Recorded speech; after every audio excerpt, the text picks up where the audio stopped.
चलो देखो हमने इसमें क्या देखा, जो 10.8 जो थ्योरम है वो ये कहता है कोई भी सर्कल अगर हो, अगर सर्कल में कुछ इस तरह से फिगर दिखाई दे रहा हो, ट्रायंगल जैसे दिख रहा है, एक ट्रायंगल एक क्वाड्रिलेटरल, याद ना, ये सब क्या है, सब का सब क्या पढ़ना है, क्वाड्रिलेटरल लगभग, है ना। तो होता ना कि अगर बताए थे कि जो ऐसा फिगर दिखाई देता तो यहाँ पर जो एंगल होता है इसका एंगल क्या होता है, डबल होता है, और यहाँ पर जो एंगल होता है इसका मतलब आधा होता है। तो मैंने दोनों फॉर्मूला के यहाँ पे मेंशन करके दिखा दिया है कि ये जो एंगल होगा इसके मुकाबले डबल होगा, है ना।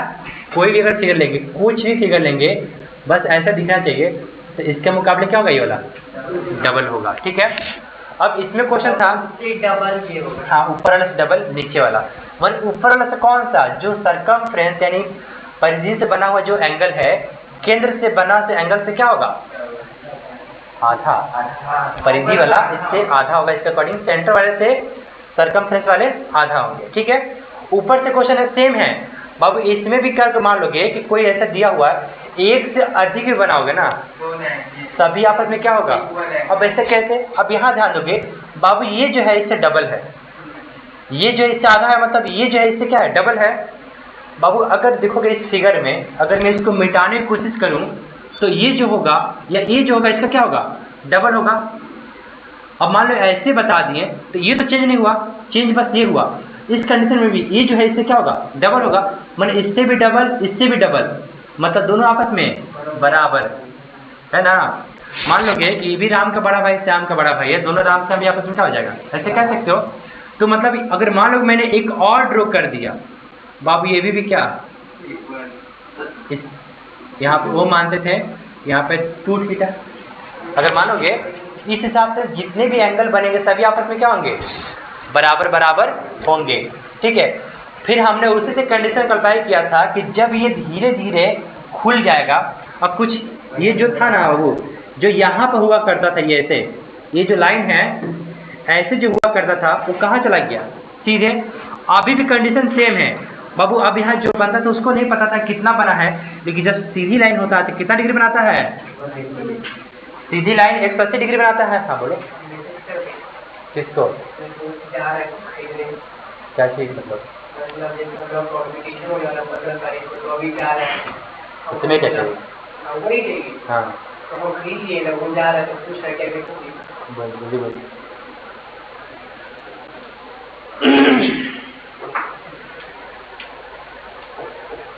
Angle A plus angle C equal to 180 degree होगा। देखो यही में सेम है, ये एंगल जो है इसे क्या होगा, इक्वल, चाहे कोई भी एंगल आ रहा है। देखो इसमें छोड़ो यहाँ पर, तो इसमें मैंने क्या बतलाया कि जब ये एंगल 180 डिग्री हो जाएगा, और हम सब जानते हैं इधर वाला इसका आधा होता है, तो जब ये अक्सर फिक्स है तो तुम कहीं भी बनाओ, जैसे इसमें कहीं भी बनता था इसका आधा ही होता था बाबू, तो इसमें भी जब कहीं बनाएंगे तो 90-90 होगा, इसलिए मैंने बोला समान होता है, साथ में क्या होगा, समकोण यानी राइट एंगल होता है। मतलब यहाँ पर सभी 90 डिग्री, यहाँ भी होगा 90 डिग्री, और भी कुछ बनाओगे बस शर्त ये क्या होना चाहिए, डायमीटर यानी व्यास होना चाहिए, डायमीटर। अब डायमीटर जैसे कहते हैं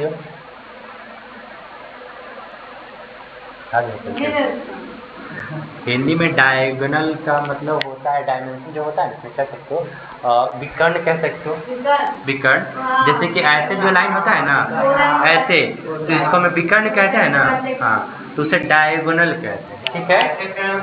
देखो अगर ट्रायंगल होगा, ध्यान देना, अगर राइट एंगल ट्रायंगल होगा तो कर्ण कहलाएगा, लेकिन विकर्ण अगर ऐसे पूरा हो जाए तो यार दोनों में क्या होता है कि कर्ण हमेशा 90 डिग्री साथ आता है, और विकर्ण कैसे भी आ जाएगा, ऐसे भी हो जाएगा विकर्ण। यहाँ पर 90 डिग्री नहीं है ना, इसे क्या कहेंगे, विकर्ण, मतलब कि विकर्ण चतुर्भुज में आता है या तो कोई भी है ना, और ये आता है कर्ण त्रिभुज में आता है, राइट एंगल में, ठीक है।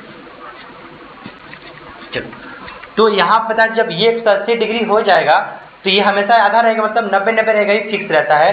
तो बस ऐसे क्या होना चाहिए, अर्धवृत्त होना चाहिए, सेमी सर्कल होना चाहिए। अब इसमें भी 10.10 कह रहा है बाबू, देखो इसमें भी सेम कंडीशन है, यहाँ पे जितना डिग्री होगा वहीं पे भी इतना ही डिग्री होगा, बस ऐसे देखो इसमें कंडीशन क्या है, कॉर्ड आ गया है, ठीक है। तो एक कॉर्ड से तुम कितना भी एंगल बनाओ वो भी क्या रहेगा, इक्वल ही रहेगा। मान लो जैसे कि एक और बना दो, यहाँ पे क्या रहेगा? बना सकते हैं सर। अरे नहीं, तुम जितना बनाना चाहो बना लो, पूरा फुलझरिया बना दो, इससे क्या दिक्कत है ना? बाहर बना दी वहीं पर। नहीं, बाहर नहीं जाना है, वो बस प्रूफ करने लिए जो दिया बाबू, ये इसके बराबर नहीं हुआ, बस ऐसे बस ये हुआ, बस हमें ये प्रूफ कर दिए कि यह कि एंगल, इसके एंगल क्या होता है आपस में। अब इसी का उल्टा ना है, इसमें कह रहा है सर्कमफ्रेंस पे जो एंगल बनता है वो आपस में बराबर होते हैं, तो वो उसी को प्रूफ करवा के नीचे करा दिया गया। मान लोगे कि जब इसको देखा गया तो बराबर होगा, लेकिन जब इसको चेक किया गया तो बराबर नहीं था, तो यानी कह सकते हो कि सिर्फ यही बराबर हुआ। क्यों? क्योंकि किस पे था? सर्कमफ्रेंस पे था, इसलिए ये इसके बराबर हुआ। ये इसके बराबर नहीं है और ना ये इसके बराबर है। अब ये दोनों बराबर होने के लिए नियम याद करो कि अगर मान लो कोई लाइन है, तो अगर ये सभी एंगल बराबर है तो बस ये लाइन क्या होना चाहिए? पैरेलल होना चाहिए। याद है ना? अगर ये लाइन सब पैरेलल होगा तब ये एंगल क्या होगा आपस में? तो क्या ये दिख रहा है? ये लाइन तीनों पैरेलल है, यानी ये तीनों बराबर नहीं है, ये सब इससे बराबर है, लेकिन बताना ये इसके बराबर नहीं है, ये इसके बराबर नहीं है, मतलब ये दोनों भी इसके बराबर नहीं है। मतलब प्रूफ हो गया कि जो सर्कमफ्रेंस एंगल बनते हैं इस कोण से क्या होते हैं? लगभग सारे कोण आपस में बराबर होते हैं, जो किससे घिरे होते हैं? सर्कमफ्रेंस से बने होते हैं, अदरवाइज कुछ नहीं होगा। अब आते हैं 10.11 नंबर थ्योरम में। तो अगर कोई सर्कल है, सर्कल के अंदर मैंने एक क्वाड्रिलेटरल ड्रॉ किया, चतुर्भुज बना दिया। अब इसमें ये कहता है कि कोई भी पीछे तुम बहुत बिजी लग रहे हो, क्या बात है? हाँ, क्या कर रहे हो? फिर बोले समझ नहीं आया हो लास्ट में ही ना, बस यार समझ लो। तो कोई भी सर्कल ड्रॉ करने के बाद अगर हम अंदर क्वाड्रिलेटरल बनाते हैं तो क्वाड्रिलेटरल का अपोजिट एंगल, सामने वाला सम्मुख कोण का योग कितना होता है? 180 डिग्री होता है। मतलब इसके सामने ये है तो जोड़ेंगे कितना आएगा? 180। इसके सामने ये है, जोड़ेंगे कितना आएगा? 180। मतलब मिलकर चारों कितना हो गया? 360 होता है। कैसे वो? तो बात सिर्फ समझो, कहा गया है कि अगर सर्कल के अंदर क्वाड्रिलेटरल है तो उसका सम्मुख कोण आपस में यानी अपोजिट एंगल सम कितना होता है? 180 होता है। दूसरा क्वेश्चन इसके जस्ट 10.12 इसको लौट दिया है कि अगर कोई सर्कल के अंदर कुछ दिख रहा है फिगर इस तरह से, तो अगर अपोजिट एंगल को जोड़ने से अगर 180 आ रहा है तो क्वाड्रिलेटरल। उसके जस्ट क्या 10.10 में ऐसा कुछ नहीं लिखा था। 10.1 इसको जस्ट वेरीफाई करना था, उसमें तो लिखा ही दिया सारा, फिर कहाँ गिमिश करोगे? सर, हाँ समझ गए। 10.12 में था। हाँ 10.12 में 10 पॉइंट फिगर वो क्या होगा प्रूफ कर रहा है। देखो कह रहा है इसमें ना कि अब चक्रीय चतुर्भुज हिंदी में क्या दिया, इंग्लिश में क्या दिया देखो तो? चक्रीय चतुर्भुज। अरे हिंदी हम पूछ रहे हैं। 10.8 पॉइंट नंबर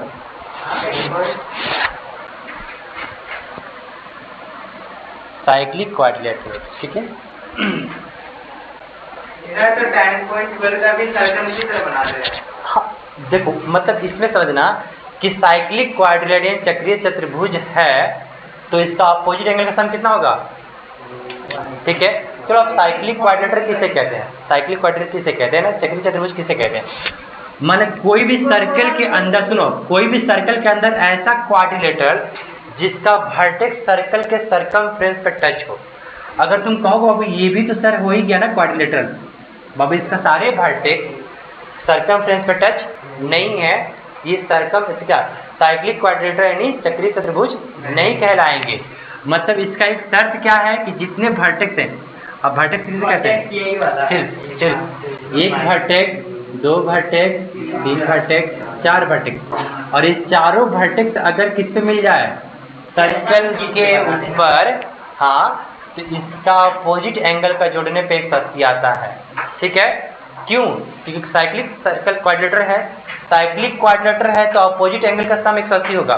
दूसरी बात, अगर अपोजिट एंगल का सम 180 होता है इसके लिए तो वो एक साइक्लिक क्वाड्रिलेटरल है। नहीं होता? कैसी? 32 प्रूफ किया है, प्रूफ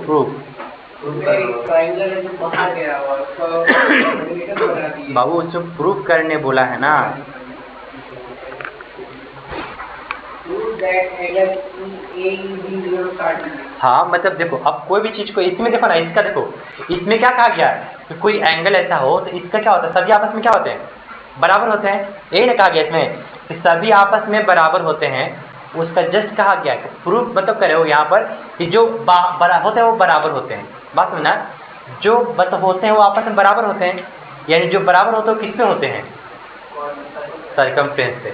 मतलब कि जो बराबर होते हैं उसका एंगल जो बराबर होता है वो सरकमफ्रेंस पे होता है, यानी जो सरकमफ्रेंस पे होता है उसका एंगल क्या होते हैं, बराबर। देखो ये लैंग्वेज को दोबारा करना, जिसका एंगल बराबर हो वो सरकमफ्रेंस पे होते हैं, उल्टा बोलो, जो सरकमफ्रेंस पे होते हैं उसका एंगल बराबर होता है। इसमें प्रूव किया कि जो सरकमफ्रेंस पे होते हैं उसका एंगल बराबर होता है। तो टेस्ट किया गया ये और ये बराबर क्यों हुए, इससे इसके बराबर, क्योंकि यही बस सरकमफ्रेंस पे था, अदरवाइज ये दोनों सरकमफ्रेंस पे नहीं था, इसलिए इसको बराबर नहीं हुए। यानी हम कह सकते हैं जो सरकमफ्रेंस पे होते हैं उसका एंगल आपस में बराबर होते हैं। ठीक है, इसमें कंडीशन क्या था कि अगर कोई क्वाड्रिलेटरल किसी सर्कल के अंदर है और सभी एंगल आपस माने सरकमफ्रेंस पर हो, सभी भटक कहाँ हो, यानी सिर्फ सभी सरकमफ्रेंस पे हो, वृत्त यहाँ पर मतलब परिधि पे हो, तो क्या कहलाएगा, चक्रीय चतुर्भुज यानी साइक्लिक क्वाड्रिलेटरल। क्या कहलाएगा ये, तो बोलो साइक्लिक क्वाड्रिलेटरल का शर्त क्या है बाबू प्रूव करने का, अपोजिट एंगल का सम कितना होना चाहिए, 180 डिग्री। इसको जोड़ोगे 180 डिग्री, इसको जोड़ोगे 180 डिग्री, तो मतलब साइक्लिक क्वाड्रिलेटरल है तो अपोजिट एंगल का सम 180 डिग्री होता है। दूसरा लैंग्वेज में बोलो, अगर अपोजिट एंगल का सम 180 डिग्री होता है तो साइक्लिक क्वाड्रिलेटरल। हाँ उल्टा बोलना सिंपल था, अगर साइक्लिक क्वाड्रिलेटरल है तो अपोजिट एंगल का सम 180 डिग्री होता है। तो मैं बोलना चाहूँगा यहाँ पर कि अगर साइक्लिक क्वाड्रिलेटरल है तो अपोजिट एंगल का सम 180 डिग्री होता है। दूसरे लैंग्वेज में अगर अपोजिट एंगल का सम 180 डिग्री हो रहा है तो ये क्या कहलाएगा, साइक्लिक क्वाड्रिलेटरल चक्रीय चतुर्भुज कहलाएगा। जस्ट ये वाला है, ठीक है, उल्टा प्रूफ कर दिया गया है। और एनसीईआरटी ऐसे ही करता है, एक सीधा एक जस्ट उसका घुमा कर। ठीक है, देखो अब जितना क्वेश्चन पढ़ना बाबू ने इसी पे माइंड सेटिंग करना है एंगल को। अब देखो सारे एंगल पे ही क्वेश्चन आने वाले हैं, एंगल एंगल एंगल एंगल सब तो एंगल से डिनोट किया गया है। बाबू सर्कल के अंदर ही तो सारे थ्योरम है ना,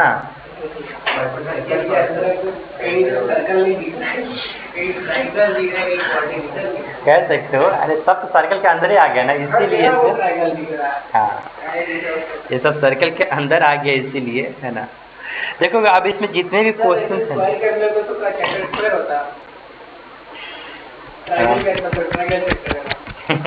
हाँ ट्रायंगल के अंदर तो पढ़ना होगा तो आगे जाके पढ़ना पड़ेगा, एक ट्रायंगल पढ़ना पड़ेगा कि कोई ट्रायंगल है तो उसके अंदर एक सर्कल है जो तीनों साइड से घिरा हुआ है।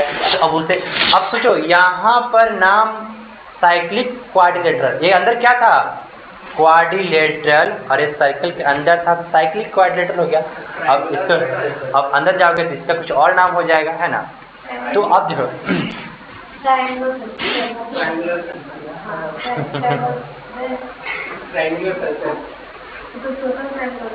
सुना ना, तो 10.5 एक्सरसाइज नेक्स्ट क्लास से स्टार्ट कर देंगे है ना, यानी मंडे से। अदरवाइज जितना क्वेश्चन है ट्राई करना। देखो कल कहाँ छुट्टी है, कल साइंस, हाँ कल तो साइंस से स्टार्ट हो रहा है ना। साइंस में याद करके आना है क्या क्या